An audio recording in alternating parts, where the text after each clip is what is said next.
Srinivas sir ನಮಸ್ತೆ, ಹೇಗಿದ್ದೀರಾ? ಚೆನ್ನಾಗಿದ್ದೀನಿ ಸರ್. ಆ, ಈಗಾಗ್ಲೇ ನಿಮ್ಗೆ ವಿಚಾರ ಗೊತ್ತಿರಬಹುದು. Yes sir, yes sir. ನೀವು ಅಪಾರವಾಗಿ ಒಂದು ದೈವ ಭಕ್ತರು ಅಂತಂದ್ರೆ ವಿಷ್ಣುವರ್ಧನ್ ಸರ್ ಭಕ್ತರು ಅಂತಾನೆ ಹೇಳ್ಬೋದು. ಅಂತ ಎಸ್ ಒಂದು ಸರ್. ಸ್ಟಾರ್ ನಟರಿಗೆ ಸಾಹಸ ಸಿಂಹ ಅಂತ ಬಿರುದು ಬಂದಿದೆ ಅಂತಂದ್ರೆ ಕಾರಣ ನಮ್ಮ ಜೋ ಸೈಮನ್ ಸರ್ ನಿರ್ದೇಶಿಸಿದ್ದ ಸಿನಿಮಾ. ಹೌದು ಸರ್. ಇವತ್ತು ಇದ್ದಕ್ಕಿದ್ದ ಹಾಗೆ ಫಿಲ್ಮ್ ಚೇಂಬರ್ ಅಲ್ಲಿ ಸಭೆ ನಡೆಸ್ತಿರ್ಬೇಕಾದ್ರೆ ಹಾರ್ಟ್ ಅಟ್ಯಾಕ್ ಆಗಿ ನಮ್ಮನ್ನೆಲ್ಲ ಕೂಡ ಅಗಲಿದ್ದಾರೆ. ನೀವು ಕಂಡಂತಹ ಜೋ ಸೈಮನ್ ಸರ್ ಬಗ್ಗೆ ಏನಾದ್ರೂ ಒಂದಷ್ಟು ವಿಚಾರಗಳನ್ನ ಹೇಳೋದಾದ್ರೆ. ಸರ್ ಜೋಸೈಮನ್ ಸರ್ ನನಗೆ ಬಹಳ ಆಪ್ತರಾಗಿದ್ರು. ನನಗೆ ಅವರನ್ನ ಅವ್ರು ನನ್ನ ಹುಡುಕಿ ಬರ್ಲಿಲ್ಲ, ನಾನೇ ಅವರನ್ನ ಹುಡುಕಿ ಹೋಗಿದ್ದು. ಯಾಕೆಂದ್ರೆ ಅವರ ಸಿನಿಮಾಗಳೇ ಅವರ ಹೆಗ್ಗುರುತು, ಅವರ ವಿಸಿಟಿಂಗ್ ಕಾರ್ಡ್ ಆಗಿದ್ದು. ಹ್ಮ್ ಹ್ಮ್ ಅದರಲ್ಲೂ ಸಾಹಸ ಸಿಂಹ ಅನ್ನುವಂತಹ ಟೈಟಲ್ ಬಹುಶಃ ಕನ್ನಡದ ಮಟ್ಟಿಗೆ ಅದು ಅಪರೂಪದ ಬೆಳವಣಿಗೆ. ಯಾಕಂದ್ರೆ ಒಂದು ಸಿನಿಮಾದ ಟೈಟಲ್ಲೇ ಒಬ್ಬ ನಟನ ಹೆಗ್ಗುರುತು ಆಗೋದಿದೆಯಲ್ಲ, ಹ್ಮ್ ಅದು ಬಹಳ ವಿಶೇಷವಾದಂಥದ್ದು. ಹ್ಮ್ ಸೊ ಅವರ ಟೈಟಲ್ ಅನ್ನ ಸಿನಿಮಾ ಮಾಡ್ಕೊಂಡಿದ್ದಾರೆ, ಬಟ್ ಸಿನಿಮಾದ ಹೆಸರೇ ಇವ್ರ ಟೈಟಲ್ ಆಗಿತ್ತಂಥದ್ದು ವಿಷ್ಣು ಸರ್ಗೆ ಅದು ಸಾಹಸ ಸಿಂಹ. ಹೌದು. ಇವತ್ತಿಗೂ ಆ ಮಾಸ್ ಏನ್ ಜಾನರ್ ನ ಕ್ರಿಯೇಟ್ ಮಾಡಿ ಹೋದ್ರಲ್ಲ, ಅದು ಕೊನೆ ತನಕ ಕೂಡ ಕ್ಯಾರಿ ಆಗ್ತಾ ಇತ್ತು. ಮತ್ತೆ ಕೊನೆ ಸಿನಿಮಾದ ಹಾಡಲ್ಲೂ ಕೂಡ ಆ ಸಿಂಹದ ಛಾಯೆಯನ್ನೇ, ಆ ಸಿಂಹದ ಸಾಹಿತ್ಯವೇ ಇದೆ. ಅಂದ್ರೆ ಹ್ಮ್ ಒಬ್ಬ ನಟನನ್ನ ಸುಮಾರು 3.5 ದಶಕ ಕಾಲ ಪೊರೆದ ಸಿನಿಮಾದ ನಿರ್ದೇಶಕರವರು. ಹ್ಮ್ ಹ್ಮ್ ಹ್ಮ್ ಸೊ ಅದೊಂದೇ ಕಾರಣಕ್ಕೆ ಮಾತ್ರ ಅಲ್ಲ, ಅವರು ಒಂದಷ್ಟು ವ್ಯಕ್ತಿತ್ವವನ್ನ, ಬಹಳ ಚಂದದ ವ್ಯಕ್ತಿತ್ವವನ್ನ ಮೈಗೂಡಿಸ್ಕೊಂಡಿದ್ರು. ಹ್ಮ್ ಅವರ ಸಿನಿಮಾಗಳಲ್ಲಿ ಒಂದು ಗ್ರಾಮೀಣ ಬದುಕಿನ ಸತ್ಯಗಳನ್ನ, ಸಾಮಾನ್ಯ ಮನುಷ್ಯನ ಹೋರಾಟಗಳನ್ನ, ಹ್ಮ್ ಸಂಬಂಧಗಳ ಮೌಲ್ಯವನ್ನ, ಮತ್ತು ಮಾನವೀಯತೆಯ ಛಾಯೆಯನ್ನ ಅವರು ಬಹಳ ಚೆನ್ನಾಗಿ ಕಟ್ಕೊಡ್ತಾ ಇದ್ರು ಸರ್. ಮತ್ತೆ ಅವರು ನನಗೊಂದು ಹೇಳ್ತಾ ಇದ್ರು, ಸಿನಿಮಾ ದೊಡ್ಡದಾಗ್ಬೇಕು ಅಂತಂದ್ರೆ ಮೊದಲು ಮನುಷ್ಯ ದೊಡ್ಡನಾಗ್ಬೇಕು ಅಂತ ನನ್ಗೆ ಹೇಳ್ತಾ ಇದ್ರು. ಹ್ಮ್ ಹ್ಮ್ ಸೊ ಅದು ಎಂತ ಮಾತು ಅಂದ್ರೆ ನಾನು ಪದೇ ಪದೇ ನೆನ್ಸ್ಕೋತಾ ಇದ್ದೆ ಅವರನ್ನ. ಹ್ಮ್ ಸೊ ಸಿನಿಮಾ ದೊಡ್ಡದಾಗ್ಬೇಕಂದ್ರೆ ಮೊದಲು ಮನುಷ್ಯ ದೊಡ್ಡವನಾಗ್ಬೇಕು ಅನ್ನೋಂಥ ಮಾತಲ್ಲಿ ಎಷ್ಟೊಂದು ಅರ್ಥಗಳನ್ನ ಅವರು ಹೊಮ್ಮಿಸಿದ್ರು ಅಂತಂದ್ರೆ, ಹ್ಮ್ ಅವರ ಸಮಾಜವನ್ನ ನೋಡೋ ದೃಷ್ಟಿಕೋನ ಹಾಗಿತ್ತು. ಹ್ಮ್ ಹ್ಮ್ ಮತ್ತೆ ಅವರು ಎಲ್ರನ್ನು ಒಳಗೊಳ್ಳುವ ರೀತಿಯಲ್ಲಿ ಆ ಈಗೋಯಿಸಮ್ ಅನ್ನ ಬಿಟ್ಟು ಅವ್ರು ಬದುಕ್ತಾ ಇದ್ದಿದ್ದಂತ. ಇವತ್ತಿಗೂ ಕೂಡ ಯಾರೋ ಸಣ್ಣವರು ಅವ್ರ ಮುಂದೆ ಬಂದ್ರು ಕೂಡ ಎದ್ದು ನಿಂತು ಅವರಿಗೆ ಗೌರವ ಕೊಡ್ತಾ ಇದ್ರು ಅವರು. ಹಾ ಹಾ ಹಾ ಹಾ ಅಂದ್ರೆ ಮನ್ಸಲ್ಲಿ ಯಾವ್ದೋ ನಾನೊಬ್ಬ ದೊಡ್ಡ ನಿರ್ದೇಶಕ ಅನ್ನೋದು ಇರ್ಲಿಲ್ಲ ಅವ್ರಿಗೆ. ಹ್ಮ್ ಹ್ಮ್ ಮತ್ತೆ ನನಗೆ ಗೊತ್ತಿದ್ದಂಗೆ ಆರ್ಥಿಕವಾಗಿ ಅವ್ರು ಏನು ಅಷ್ಟೊಂದು ಚೆನ್ನಾಗಿರ್ಲಿಲ್ಲ ಅಂತ ನನ್ನ ನಂಬಿಕೆ. ಯಾಕಂದ್ರೆ ಅವರು 3-4 ಸಾರಿ ಫೋನ್ ಮಾಡಿದಾಗ ನಾನು ವೀಲ್ ಚೇರ್ ಅಲ್ಲಿ ಇದ್ದೀನಿ ಅಂತ ಅಂದ್ರು. ಒಂದ್ಸಲಿ ಹ್ಮ್ ಹೆಲ್ತ್ ಸ್ವಲ್ಪ ಅಪ್ಸೆಟ್ ಆಗಿದೆ ಅಂತಾನೂ ಕೂಡ ಹೇಳಿದ್ರು. ಅವ್ರ ಮಕ್ಕಳ ಬಗ್ಗೆ ನನಗೆ ಮಾಹಿತಿ ಇಲ್ಲ, ಆದ್ರೆ ಹ್ಮ್ ನನಗೆ ಅವ್ರ ಹತ್ರ ಹೇಳ್ತಿದ್ರು. ಹ್ಮ್ ಬಹುಶಃ ಅವರೊಬ್ಬರ ಕಥೆ ಅಲ್ಲ, ಇವತ್ತು ತುಂಬಾ ಜನ ಹಿರಿಯ ನಿರ್ದೇಶಕರ ಆರ್ಥಿಕ ಸ್ಥಿತಿ ಅದೇ ಮಟ್ಟದಲ್ಲಿದೆ.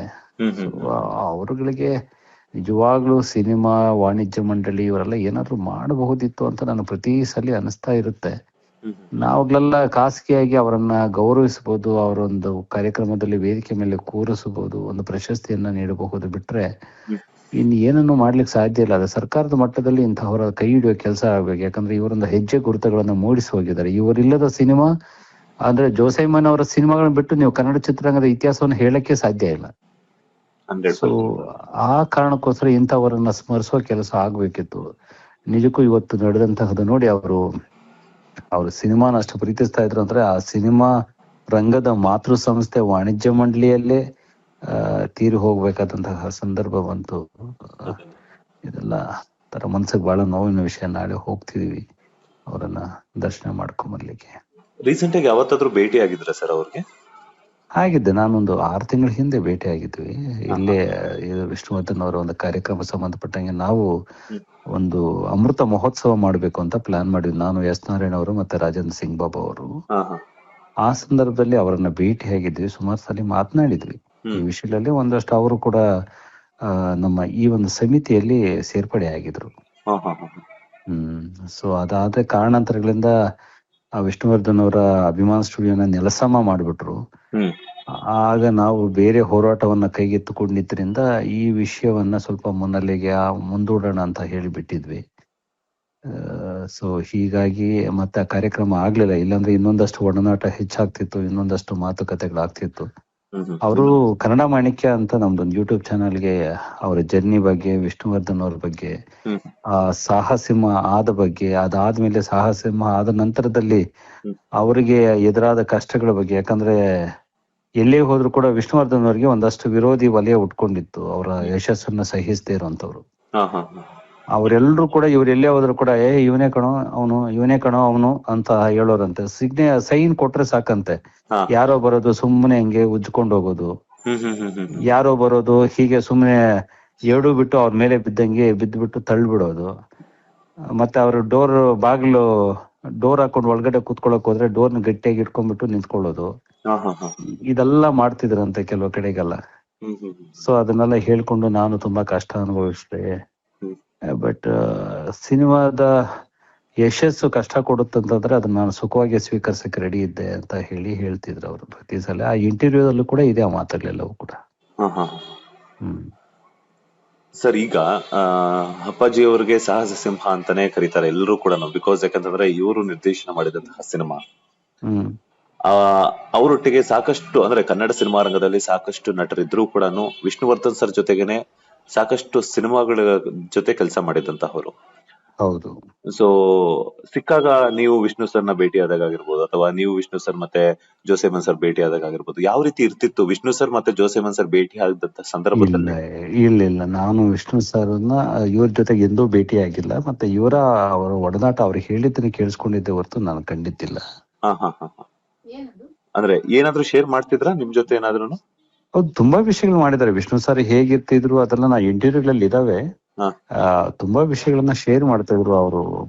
ವಿಷ್ಣು ಸರ್ ಮನುಷ್ಯತ್ವಕ್ಕೆ ಎಷ್ಟು ಬೆಲೆ ಕೊಡ್ತಿದ್ರು, ಎಷ್ಟು ಶಿಸ್ತುಬದ್ಧವಾಗಿದ್ರು, ಎಷ್ಟು ರೀತಿಯಲ್ಲಿ ಅವರು ಆಕ್ಷನ್ ದೃಶ್ಯಗಳಲ್ಲಿ ಎಷ್ಟೊಂದು ಶ್ರದ್ಧೆಯಿಂದ ಮಾಡ್ತಾ ಇದ್ರು. ಬೇಡ ಅಂತಂದ್ರು ಕೂಡ ನಾನೇ ಮಾಡ್ತೀನಿ ಅಂತ ಹುಮ್ಮಸ್ಸಿಂದ ಹೋಗೋದನ್ನ, ಮತ್ತು ಹಲವಾರು ಸರಿ ಅವ್ರ ಗಾಯಗಳಾದಂತಹದ್ದನ್ನ, ಮತ್ತೆ ಶೂಟಿಂಗ್ ಸೆಟ್ ಅಲ್ಲಿ ಅವರು ವಿಷ್ಣು ಸರ್ದು ಬಹಳ ಸಿಕ್ಕಾಪಟ್ಟೆ ಒಳ್ಳೆ ಕಾಮಿಡಿ ಟೈಮಿಂಗ್ ಇರ್ತಿತ್ತಂತೆ. ಎಲ್ರನ್ನೂ ನಗಸ್ಕೊಂಡಿರುವಂತದ್ದು, ಮತ್ತೆ ಎಲ್ರ ಜೊತೆ ಕೂತು ಊಟ ಮಾಡ್ತಾ ಇದ್ದಂಥದ್ದು, ಸೆಟ್ಟಿಗೆ ಎಲ್ರಿಗಿಂತ ಮುಂಚೆ 5 ನಿಮಿಷ ಮುಂಚೆ ಬರ್ತಾ ಇದ್ದಂಥದ್ದು, ಇಂಥ ವಿಷಯಗಳೆಲ್ಲ ತುಂಬಾ ಹಂಚ್ಕೊಂಡಿದ್ದಾರೆ ನಮ್ ಜೊತೆಗೆ. ಸೊ ಅದನ್ನೆಲ್ಲ ಕೇಳಿಸ್ಕೊಂಡು ಖುಷಿ ಪಡ್ತಿದ್ವಿ. ಮತ್ತೆ ಅವರನ್ನ ಭೇಟಿಯಾದಾಗೆಲ್ಲ ಬರೀ ವಿಷ್ಣು ಸರ್ ಬಗ್ಗೆನೇ ಮಾತಾಡ್ತಿರ್ಲಿಲ್ಲ. ಯಾಕಂದ್ರೆ ಅವರ ಜರ್ನಿ, ಅವರ ನಿರ್ದೇಶನ, ಅವರ ಸಿನಿಮಾಗಳು ಅವರದೇ ಆದಂತಹ ಒಂದು ಸಾಧನೆ ಇತ್ತಲ್ವಾ. ಹೌದು. ಸೊ ಅದರಿಂದ ನಾವು ಏನ್ ಮಾಡ್ತೀವಿ, ಸಾಮಾನ್ಯವಾಗಿ ಯಾರೇ ನಿರ್ದೇಶಕ ತೀರೋಗ್ಲಿ, ಯಾರೇ ಒಬ್ಬ ನಿರ್ಮಾಪಕ, ಸಂಗೀತ ನಿರ್ದೇಶಕ, ಇಂಥವ್ರು ಯಾರೇ ತೀರೋದ್ರು ಕೂಡ ಅವರು ಹಿಂಗೆ ರಾಜ್ಕುಮಾರ್ ಅವ್ರ ಜೊತೆ ಹೇಗಿದ್ರು, ವಿಷ್ಣುವರ್ಧನ್ ಅವ್ರ ಜೊತೆ ಹೇಗಿದ್ರು, ಇದನ್ನಷ್ಟೇ ನೋಡ್ತೀವಿ ಹೊರತು ಇವ್ರದ್ದೊಂದು ವ್ಯಕ್ತಿತ್ವ ಇರುತ್ತಲ್ಲ, ಅದನ್ನ ಮರ್ತು ಬಿಡ್ತೀವಿ ನಾವು. ಅದರಿಂದ ನಾನು ಅವರ ಸಿನಿಮಾಗಳನ್ನ ಈ ಸಂದರ್ಭದಲ್ಲಿ ಹೆಚ್ಚೆಚ್ಚು ನೆನೆಸ್ಕೊಳ್ಳಿಕ್ಕೆ ಇಷ್ಟಪಡ್ತೇನೆ. ಬಹಳ ಒಳ್ಳೆ ಸಿನಿಮಾಗಳನ್ನ ಕೊಟ್ಟಿದ್ದಾರೆ ಅವರು ಕನ್ನಡಕ್ಕೆ.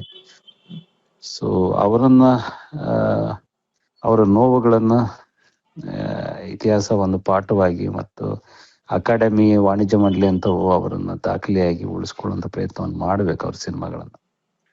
ಈಗ ನಿಮ್ಮಂತ ಒಳ್ಳೊಳ್ಳೆ ಸ್ನೇಹಿತರನ್ನ, ಕನ್ನಡ ಸಿನಿಮಾ ರಂಗದ ಕಲಾವಿದರನ್ನ, ಅದ್ರ ಜೊತೆಗೆ ಸಾಕಷ್ಟು ಅಭಿಮಾನಿಗಳನ್ನ ಅಗಲಿದ್ದಾರೆ. ಸೊ ಕುಟುಂಬಕ್ಕೆ ಈಗ ಅದು ಭರಿಸುವಂತಹ ಶಕ್ತಿ ಆ ದೇವ್ರು ಕೊಡ್ಲಿ ಅಂತ ಎಲ್ಲರೂ ಕೇಳ್ಕೊಳ್ತಿದ್ದಾರೆ. ನೀವೇನ್ ಹೇಳ್ತೀರಾ, ಯಾವ ರೀತಿ ಧೈರ್ಯವನ್ನ ತುಂಬ್ತೀರಾ ಅವ್ರ ಕುಟುಂಬಸ್ಥರಿಗೆ ಅಂತ? ಸರ್, ಧೈರ್ಯದಲ್ಲಿ ಅವರು ತುಂಬಾ ಜೀವನ ನಡೆಸಿದ್ದಾರೆ, ಅದ್ರಲ್ಲಿ ಎರಡನೇ ಮಾತಿಲ್ಲ. ಅವರು ಕೋಟ್ಯಾಂತರ ಜನರ ಕನಸು ಆ ತರದ ಒಂದು ಸ್ಥಾನಕ್ಕೆ, ಒಂದು ಸೆಲೆಬ್ರಿಟಿ ಸ್ಥಾನಕ್ಕೆ ಏರುವಂತದ್ದು, ಅಷ್ಟು ದೊಡ್ಡ ಹಿಟ್ ಸಿನಿಮಾಗಳನ್ನ ಕೊಡುವಂಥದ್ದು. ಆದ್ರೆ ಇವರು ಅದನ್ನ ಬಹಳ ಸಲೀಸಾಗಿ ಮಾಡ್ಬಿಟ್ಟು ಹೊರಟ್ಬಿಟ್ಟಿದ್ದಾರೆ. ಸೊ ಅದರಿಂದ ಅವ್ರು ತುಂಬಾ ಜೀವನ ನಡೆಸಿದ್ದಾರೆ ಅಂತಾನೆ ನಾನು ಭಾವಿಸಿದ್ದೇನೆ. ಅದರಿಂದ ಅವರ ಕುಟುಂಬಕ್ಕೆ ನಾನು ಕೇಳ್ಕೊಳ್ಳೋದಿಷ್ಟೇ, ಅವರು ಇಲ್ಲವಾದ ಸಂದರ್ಭದಲ್ಲಿ ಆ ದುಃಖ ಸಹಿಸಿಕೊಳ್ಳುವ ಶಕ್ತಿ ನಿಮ್ಗಿರ್ಲಿ. ಅವರನ್ನ ಸಂತೋಷವಾಗಿ ಕಳಿಸಿಕೊಡಿ. ಅವ್ರ ನರಳಲಿಲ್ಲ, ಕೊರಗಲಿಲ್ಲ, ಹಾಸಿಗೆ ಹಿಡಿದು ಮನೆಯವರಿಗೆ ತೊಂದರೆ ಕೊಡ್ಲಿಲ್ಲ. ಅಚಾನಕ್ಕೆ ಹಾಗೆ ಹೊರಟಿದ್ದಾರೆ, ಹೇಗ್ ಬಂದ್ರು ಹಾಗೆ. ಇಷ್ಟು ಬೇಗ ಅಮ್ಮನ ಹೊಟ್ಟೆಯಿಂದ ಬಂದಾಗ ಹಿಂಗೆ ಪಳ್ಳಂತ ಕಣ್ಣು ಬಿಟ್ಕೊಂಡು ಭೂಮಿಗೆ ನೋಡಿದ್ರು ಹಾಗೆ ಒಂದೇ ಸಲಿಗೆ ಕಣ್ಣು ಮುಚ್ಚಿ ಹೊಟ್ಟೆ ಬಿಟ್ಟಿದ್ದಾರೆ. ಸೊ ಅವರನ್ನ ಗೌರವಿಸೋಣ. ಅವರ ಕುಟುಂಬದ ಜೊತೆಗೆ ನಾನಂತೂ ಇದ್ದೀನಿ, ಒಬ್ಬ ವಿಷ್ಣುವರ್ಧನ್ ಅವರ ಅಭಿಮಾನಿಯಾಗಿ ನಾನು ಅವ್ರ ಜೊತೆಗಿದ್ದೀನಿ, ಹೋಗ್ತೀನಿ, ಭೇಟಿ ಆಗ್ತೀನಿ. ನಮ್ಮಿಂದ ಏನಾದ್ರು ಮಾಡೋದಾದ್ರೆ ಮಾಡ್ತೀವಿ ಖಂಡಿತವಾಗ್ಲು. ಸೊ ಉಳಿದಂತೆ ಇದು ಯಾರಿಗೂ ತಪ್ಪಲ್ಲಲ್ಲ ಸರ್, ಇವತ್ತು ಅವರು ನಾಳೆ ನಾವು. ಹೌದೌದು. ಧನ್ಯವಾದಗಳು ಸರ್, ಸಾಕಷ್ಟು ವಿಚಾರಗಳನ್ನ ತಿಳಿಸ್ಕೊಟ್ರಿ. ವಿಷ್ಣು ಸರ್ ಹಾಗೇನೆ ಜೋಸೆಮನ್ ಸರ್ ಬಗ್ಗೆ ಇದ್ದಂತ ಒಡನಾಟ, ಹಾಗೇನೆ ಸಾಹಸ ಸಿಂಹದ ಬಗ್ಗೆ, ಅವರ ಬಗ್ಗೆ ನೀವು ತಿಳ್ಕೊಂಡಂತಹ ವಿಚಾರಗಳು, ಅವರ ಇಂಟರ್ವ್ಯೂಗಳಲ್ಲಿ ಹೇಳಿರುವಂತಹ ಒಂದಷ್ಟು ಮಾತುಗಳ ಬಗ್ಗೆನೂ ಕೂಡ ನಮ್ಗೆ ತಿಳಿಸ್ಕೊಟ್ರಿ. Thank you sir. Thank you sir. Thank you sir. Latest ಹಾಗೂ ಇಂಟ್ರೆಸ್ಟಿಂಗ್ ಸುದ್ದಿಗಳಿಗಾಗಿ ಬಾಸ್ ಟಿವಿ ಕನ್ನಡ ಚಾನೆಲ್ನ ಸಬ್ಸ್ಕ್ರೈಬ್ ಮಾಡಿ. ಹಾಗೆಯೇ ಬೆಲ್ ಐಕಾನ್ ಪ್ರೆಸ್ ಮಾಡಿ. ಇದರ ಜೊತೆಗೆ ಫೇಸ್ಬುಕ್, ಇನ್ಸ್ಟಾಗ್ರಾಮ್, ಎಕ್ಸ್ ನಲ್ಲೂ ಮಿಸ್ ಮಾಡದೆ ಫಾಲೋ ಮಾಡಿ.